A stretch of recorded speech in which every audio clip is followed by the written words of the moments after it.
Perwisyong inabot ng mga residente lalo na ng mga estudyante sa baha sa Malabon at Navotas dahil sa sirang Malabon-Navotas Navigational Gate at sa high tide. Live mula sa Malabon, may unang balita. Si Bea Pinlac. Bea. Ivan, good morning. Sa ngayon, wala nang ulan at walang baha.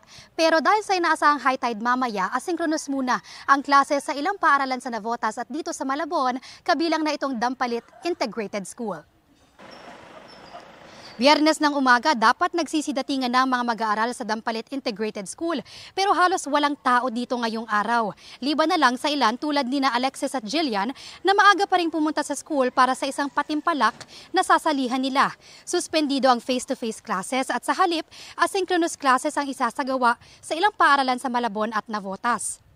Ito'y dahil sa inaasahang lagpas 2 metrong high tide mamayang pasado alas 11 ng umaga na posibleng magdulot ng pagbaha dahil sa nasirang Malabon-Navotas Navigational Gate.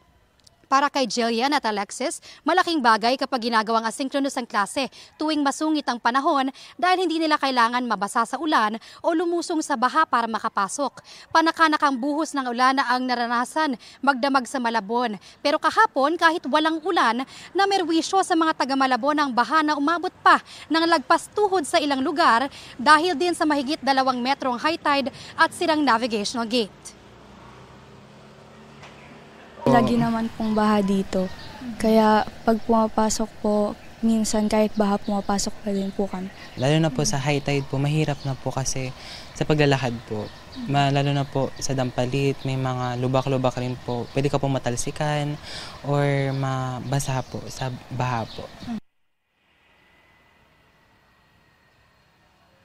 Ivan, ayon kay Malabon Mayor Jeannie Sandoval, nagkaroon ng delay sa pagkukumpuni sa navigational gate na dapat daw ay ayos na sana unang linggo pa lang ng Hunyo para swak sa balik eskwela ng mga mag-aaral. At yan ang unang balita mula rito sa Malabon. Bea Pinlac para sa GMA Integrated News. Kapuso, huwag magpapahuli sa latest news and updates. Maging una ka sa balita at mag-subscribe sa YouTube channel ng GMA Integrated News.